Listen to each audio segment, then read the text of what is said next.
In political discussions, people often compare and contrast the idea of equality of opportunity and the idea of equality of outcome. They debate about what variety of equality is better and what variety of equality is worse. Equality of opportunity is usually thought to entail that those born at the bottom of a society have as good a chance of rising to the top as anyone else. The children of the poor have as much of an ability to become rich as the children of the rich do. That is equality of opportunity. Equality of outcome is normally taken to mean complete enforced equality. Almost nobody actually supports true equality of outcome. Such a thing is almost inconceivable, and would probably have to be incredibly authoritarian, although authoritarianism would probably contradict the goal, making it both absurd and impossible. Some people associate communism with equality of outcome. Marx famously said, "From each according to his ability, to each according to his needs." This quote was popularized by the father of communism, and is often associated with communism. This quote is antithetical to the idea of equality of outcome, as people do not have equal needs. Having said that, it does depend on how one defines equality. Perhaps this quote implies equality of outcome in the sense of equal fulfillment of one's needs. Still, the core value of Marxism is classlessness, which does not at all imply equality of outcome. At first glance, some people may assume that classlessness does entail equality of outcome. These people would be missing the fact that the Marxist conception of class is not based on wealth. It is based on one's position in the means of production. The classes are those who own and control the means of production, and those who work the means of production. Even if this oppressor versus oppressed dynamic is abolished, there is still plenty of room for inequality of outcomes. Equality of outcome is not at all a core Marxist value unless one contorts and perverts the meaning of equality. Such contortions are akin to someone saying that equality of outcome exists under capitalism, because we are all equal in the sense that we are all at the constant mercy of capitalist economic structures. I don't think many people actually support equality of outcome in any serious sense. It is primarily something that the political right seems to like whining about in an attempt at demonizing the left. It is an idea which appears far more often as a dishonest strawman than a serious belief. Equality of outcome is obviously unappealing, and ridiculously so. It disincentivizes valuable work. It is basically impossible to implement without a totalitarian government that inevitably undermines its own goals. It means that some people will get more than they need, and other people less. It may be equal, but it isn't fair. It throws away reward systems that can be valuable for the encouragement of desirable behavior. Of course, all of this is assuming a very simplistic conception of enforced equality of outcome. Equality of outcome can be contorted to mean basically anything. You could claim that the concept of human rights is an attempt at equality of outcome because it tries to establish equal minimum standards in how people can be treated. You could claim that the death penalty is equality of outcome because it establishes a standard that people who commit certain actions will meet an equal outcome. You could claim that banning abortion is equality of outcome because it seeks to ensure that all babies are given the equal outcome of birth. Equality of outcome can be twisted to mean anything. When I discuss it, I assume a very simplistic idea of enforced equality. Not some kind of weird abstract idea of equality in some sense. A very basic and crude forced material equality. That is equality of outcome as it seems to be most often conceptualized. That is the conception of equality of outcome that I am invoking when I criticize it. It is also worth noting that equality is not a good in of itself.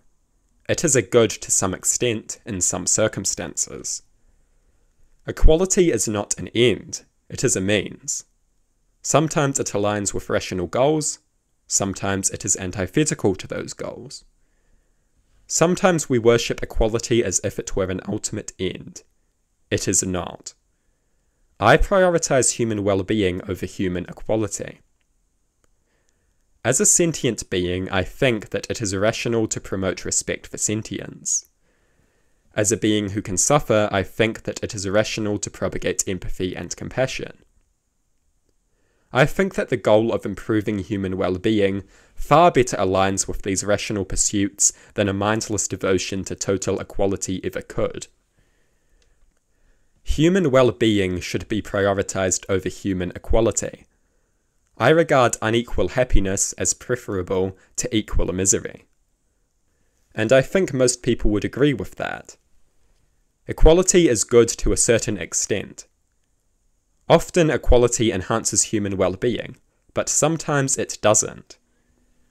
Realizing this is essential to having a nuanced and rational relationship with the concept of equality. But what is the answer? Equality of opportunity or equality of outcome? The answer is neither. The answer is something better. My views on this particular matter have been heavily influenced by the sociologist Eric Olin Wright. Wright claims that equality of opportunity would essentially be a lottery. A lottery is undeniably the purest form of equality of opportunity that is conceivable. If everyone gets one ticket, everyone has a more equal chance of success than they ever could in the incredibly complex environment that is the real world. Wright says that instead of pursuing equality of opportunity or equality of outcome, we should prioritize creating universal access to a good life. Anyone and everyone should be able to access a good quality of life. They shouldn't have to rise to the top. They shouldn't have to become a billionaire. We should create conditions which facilitate the happiness and secure the well-being of everyone. Leftism aligns with this goal nicely. Leftism has never been about giving the average worker the opportunity to become a billionaire capitalist. Leftism has always been about giving the average worker access to a good quality of life within their position. Hence the historical focus on a minimum wage, a 40-hour work week, union membership, paid leave, and an entourage of rights and protections. Leftist ideology thinks that workers should be able to lead good lives within their jobs. They shouldn't have to rise to the top. They should be able to have good lives right where they are. A good quality of life should be accessible to anyone and everyone. This should be prioritized over giving everyone the opportunity to rise to the top. We must move beyond bickering about equality of outcome versus equality of opportunity. We must instead strive for equality of access to a good life. Why do we pretend the only options are a lottery and a dystopian state of total equality? This discourse occurs because this discourse is convenient. It represents a false dichotomy. It pretends our only options are some kind of ludicrous meritocratic capitalism or some comically dystopian forced equality hell world. The natural conclusion of this dichotomy is loyalty to capitalism. Loyalty to capitalism is something that many seek to propagate. The idea that capitalism merely needs to be improved is a capitalism-preserving idea. This discourse and the dichotomy it is centered around promotes capitalism by implying that our two options are a hellish state of enforced total equality or meritocratic capitalism. The idea of equality of opportunity implies that the goal is to rise above, not to create a state of affairs where one can thrive where they are. The main issue with this is that by definition not everyone can rise above. Someone has to stock shelves. Someone has to lay bricks. Someone has to paint walls. And equality of opportunity dooms the inhabitants of these necessary occupations to languish in misery by viewing the facilitation of escape from such professions as the priority. And some people can escape these professions, but not everyone can. Someone has to do these things.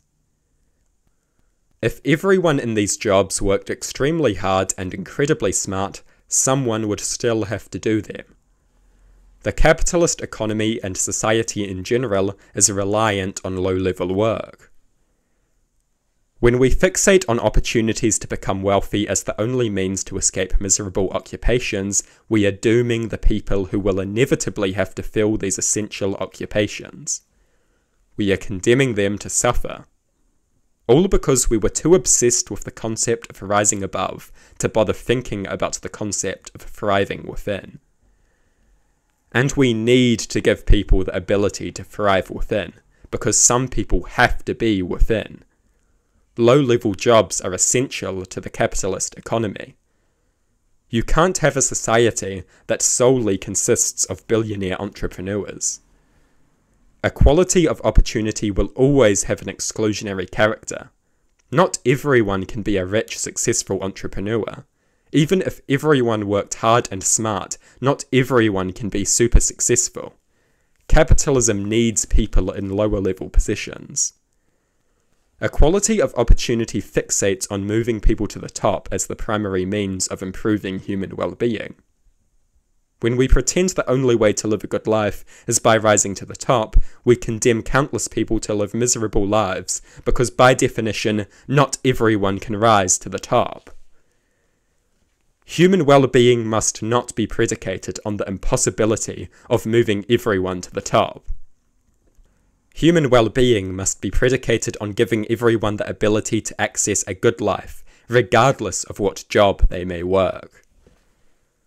The idea of equality of opportunity promotes the capitalism-preserving delusion that rising to the top is the solution, that riches could be just around the corner. And occasionally riches are around the corner, which is why this delusion is so pervasive. But the vast majority of people will live and die without those riches. Yet their minute possibility is enough to foster a capitalism-preserving, hope-filled delusion. The only just option is universal access to a good life, regardless of what job one works. I don't want a world where any poor person can conceivably become a rich capitalist. I want a world where poor people don't exist, a world where you don't have to become a rich capitalist to live a good life. Under capitalism, it is impossible for everyone to move to the top. A good life shouldn't be predicated on rising to the top. We need bricklayers, janitors, and garbage truck drivers. Low-level, low-pay workers are essential to the economy. The occasional ticket to the top is not good enough. Everyone should have access to a good life, wherever they are in the economic structure. We must go beyond this mindless obsession with equality of opportunity and equality of outcome. A good life should never rely on rising to the top, as is so often implied by those who promote equality of opportunity. Such a notion condemns countless people to suffer, because by definition, not everyone can rise to the top. We must move towards giving everyone the ability to live a good life. This is what will truly do a great deal to improve human well-being.